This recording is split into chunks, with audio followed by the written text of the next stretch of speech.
नमस्कार दोस्तों, स्वागत है आप सभी लोगों का स्टडी ग्लोव्स पर। दोस्तों, रिसेंटली ब्लीडिंग आई डिजीज जो है वो सामने निकल कर आई है, जिसको मारबर्ग डिजीज कहा जा रहा है। ये आज पहली बार नहीं है, इससे पहले भी 2021 के अंदर इसका आउटब्रेक हुआ था। आप लोगों ने कोविड-19 का जो सिनेरियो देखा था, वैसा ही सिनेरियो इसके अंदर भी बन सकता है अगर इस पर कोई भी काबू नहीं पाया गया, क्योंकि अभी तक इसके लिए कोई वैक्सीन जो है वो इजाद नहीं की गई है। हम लोग आज के लेक्चर में ये जानेंगे कि आखिरकार इसका नाम इस तरीके से क्यों पड़ा और आखिरकार जर्मनी को हरे बंदरों को अफ्रीका से ले जाने की क्या जरूरत आन पड़ी थी कि वो अफ्रीका से बंदर जो है वो लेकर जाता है जर्मनी के अंदर, वहां पर जाकर एक्सपेरिमेंट करता है, लेकिन वो एक्सपेरिमेंट उनके ऊपर भारी पड़ा और वहीं से फिर इसका आउटब्रेक होता है। आज रिसेंटली आपको पता होगा कि यूएसए ने अपनी टीम जो है वो भेजी थी, डब्ल्यूएचओ ने अपनी टीम जो है वो चाइना के अंदर भेजी थी, वुहान शहर के अंदर, वुहान लैब के अंदर, कि वहां पर जाकर ये देख के आए कि आखिरकार वहां से कोविड-19 का आउटब्रेक हुआ है या नहीं हुआ है। तो फिर रिसेंटली यूएसए ने एक रिपोर्ट 520 पेज की सबमिट की और उसमें कहा कि डेफिनेटली ये बात सही है, क्योंकि उनके जो साइंटिस्ट हैं फॉसी, उन्होंने इस बात को साबित कर दिया है कि वुहान लैब से ही कोविड-19 का वायरस निकला था। वो भी वहां पर एक्सपेरिमेंट कर रहे थे, चाइना के अंदर भी इन चीजों को लेकर एक्सपेरिमेंट चल रहा था। चाइना ये चाहता था कि वो बायोकेमिकल जो वेपन्स हैं उनको वो वहां पर डेवलप कर ले, लेकिन कहीं ना कहीं प्रॉब्लम जो है वो क्रिएट हुई। चाइना ये भी चाह रहा होगा कि कल को मान लीजिए कोई वॉर की कंडीशन आती है तो वहां पर ऐसे वायरस को छोड़ दिया जाए ताकि वहां की जनता वैसे ही खत्म हो जाए। तो चाइना कोई एक्सपेरिमेंट वहां पर कर रहा था और वहीं से इसका आउटब्रेक हुआ। ऐसा ही जर्मनी के साथ में भी हुआ।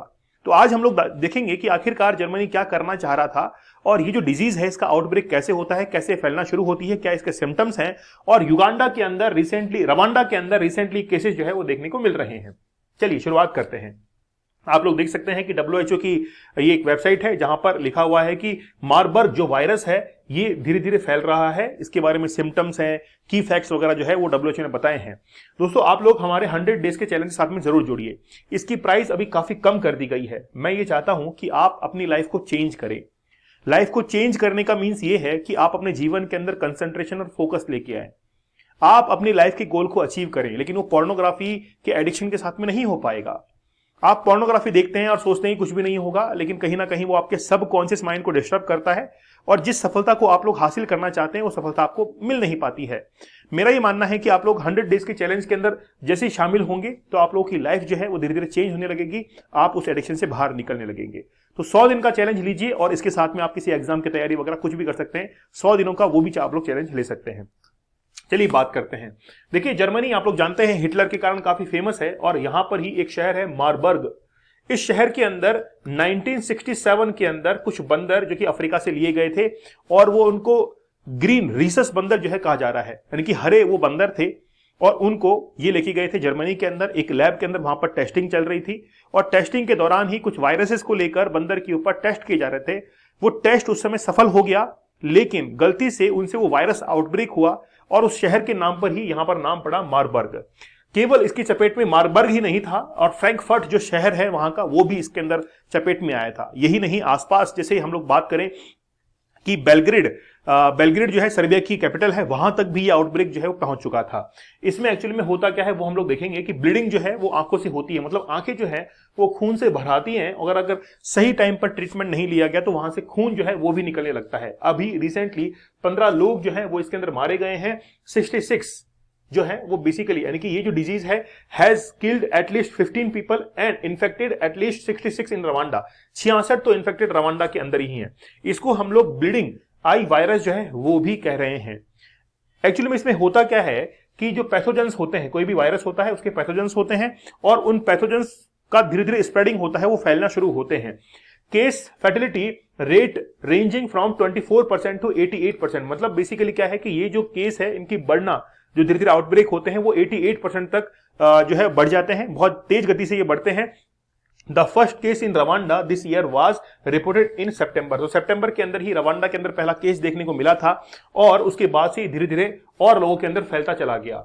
अब एक्चुअली में क्या है कि आप लोगों ने इससे पहले इबोला वायरस भी पढ़ा होगा। इबोला वायरस के अंदर एक बुखार आती है, फीवर आता है और फीवर आने के बाद धीरे धीरे उसके बॉडी के ऊपर सफेद चकत्ते वगैरह ऐसा कुछ सिंबल जो है, सिम्टम्स वो दिखाई देना शुरू हो जाते हैं। ठीक वैसे ही यहां पर भी है कि ये बेसिकली ये जो आप लोग देख रहे हैं मारबर्ग वायरस, इसके अंदर भी कुछ ऐसा ही होता है इबोला की तरह ही।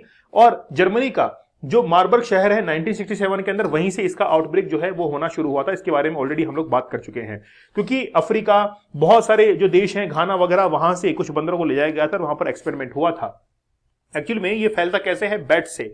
जो फ्रूट बैट होती है, फ्रूट बैट की एक स्पेसिफिक स्पीसीज होती है, एक स्पेशल प्रजाति होती है, वो बेसिकली फ्रूट्स को खाती है, और फ्रूट्स को खाने के बाद उनकी जो लार होती है, लिक्विड जो होता है, वो जब इंसानों के अंदर फैलता है तो फिर ये जो बीमारी है वो एक इंसान से दूसरे इंसान में फैलना शुरू कर देती है।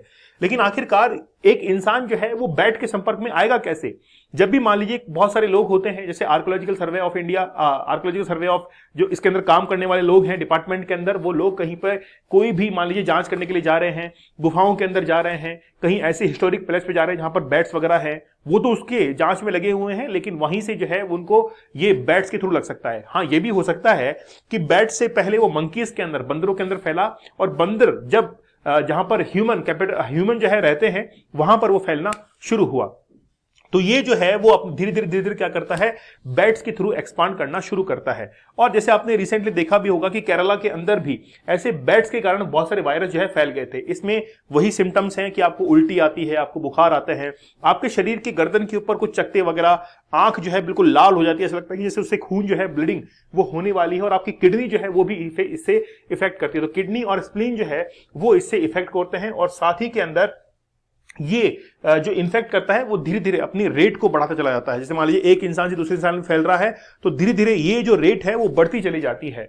एक्चुअली में इसके लिए जो टेस्ट होता है वो एक एलिसा टेस्ट होता है। एलिसा टेस्ट के द्वारा ही ये चीज साबित होती है कि उस व्यक्ति को ये जो मार्बर्ग वायरस है ये हुआ है। आपने एक और जो टेस्ट सुना होगा वो होगा polymerase chain reaction test, PCR test भी आप लोगों ने सुना होगा, जिसके अंदर जो आरएनए वायरस होता है उसकी टेस्टिंग होती है, और उससे डिफाइन होता है कि वाकई में वो वायरस है या नहीं है, उससे इन्फेक्टेड है कि नहीं है। अब देखिए इसके अंदर ये 2 से लेकर 21 दिनों के बीच में ये सिम्टम जो है वो दिखाना शुरू करता है। और WHO का ये कहना है कि जब बुखार होती है, उल्टियां होती है, जी मसलाता है, शरीर के ऊपर चकत्ते व्हाइट कलर के जो है सिंबल्स वो दिखाई देना शुरू होते हैं, आंखें लाल हो जाती है, ब्लीडिंग्स उनके अंदर आती है, तो वो कहीं ना कहीं सिम्टम जो है वो दिखाई पड़ता है इस वायरस का। अब इसके लिए ट्रीटमेंट क्या है? ट्रीटमेंट इसके लिए कुछ भी नहीं है। जैसे कोविड-19 के लिए कोई भी वायरस नहीं आया था, लेकिन धीरे धीरे कुछ एक्सपेरिमेंट्स के जरिए कोविड-19 का वायरस जो है वो इजाद किया था, है ना, उसके एंटीडोट वगैरह तैयार किए थे। वैसे ही अभी भी जो है इसके लिए प्रयास चल रहे हैं, लेकिन अभी तक कोई भी वैक्सीन जो है स्पेसिफिक इसके लिए अब तक तैयार नहीं की गई है। लेकिन WHO एक सपोर्टिव केयर के तौर पर कहता है कि रिहाइड्रेट, मतलब जैसे मान लीजिए कि हम लोग कहते हैं कि जैसे बहुत सारा हाइड्रेशन हम लोग ले सकते हैं, इलेक्ट्रोलाइट्स वगैरह हम लोग ले सकते हैं विथ ओरल, ठीक है, ओरल जो है ओरली हम लोग ले सकते हैं, इंट्रावेनस फ्लूइड जो है वो भी ले सकते हैं, जैसे ड्रिप वगैरह लगाते हैं, treatment of specific symptoms, improve survival, तो इससे क्या है कि सर्वाइवल के चांसेस बढ़ जाते हैं। यूएस बेस्ड एक साबिन वैक्सीन इंस्टीट्यूट है, उन्होंने हाल ही के अंदर कहा है कि वैसे तो कोई है नहीं इसकी वैक्सीन, लेकिन 700 डोजेज ऑफ इट्स एक्सपेरिमेंटल, तो अभी एक्सपेरिमेंट करने के लिए मार्बर्ग जो वायरस है इसकी 700 डोज जो है वो रिसेंटली यूएसए के द्वारा दी गई है, which were administered to health care professionals at the front lines. Its efficacy is still unclear, मतलब इसकी एफिकेसी क्या है, कितनी इसकी एफिशिएंसी है, कितने लोगों को ये रोग मुक्त डिजीज से बाहर निकाल रही है, इसकी अभी तक कोई भी डेटा जो है वो क्लियर नहीं है।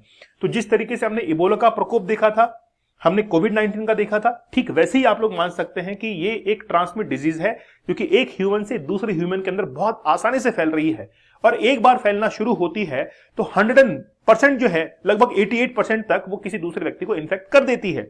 इसीलिए ये जो मार्बर्ग वायरस है ये बहुत तेज गति से फैल रहा है, और रवांडा के अंदर इसका आउटब्रेक हुआ है।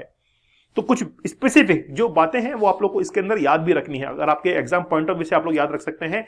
लेकिन आप लोग ये याद रखिए कि ऐसे जो वायरस के डिजीजेस हैं ये हमेशा एक्सपेरिमेंट के थ्रू ही आउटब्रेक जो है वो होती है। जैसे आप चाइना के अंदर, अभी ये जर्मनी के अंदर हुआ, तो ऐसे ही एक्सपेरिमेंट के थ्रू ये हमेशा आउटब्रेक होती है। दोस्तों आप लोग हमारे 100 डेज के चैलेंज को जरूर ज्वाइन कीजिएगा, ये हसलर्स के लिए है। मतलब अगर आप जीवन में कुछ करना चाहते हैं तो उसके लिए ये 100 डेज का चैलेंज है। अब आप अपने आप को साबित करना चाहते हैं कि वाह कि मेरे अंदर क्या क्वालिटीज हैं, अगर आप उनको साबित करना चाहते हैं तो जरूर 100 डेज का चैलेंज जरूर ज्वाइन कीजिएगा। आप खुद की क्वालिटीज को पहचानना शुरू कर देंगे कि मेरे अंदर ये क्वालिटीज हैं। चलिए, इसकी अभी प्राइस काफी डाउन कर दी गई है और आप लोग इसके साथ में जुड़ सकते हैं, लाइफ चेंजिंग एक कोर्स है। तो मिलते हैं आप लोगों से अगले सेशन में, तब तक धन्यवाद, थैंक यू, जय हिंद।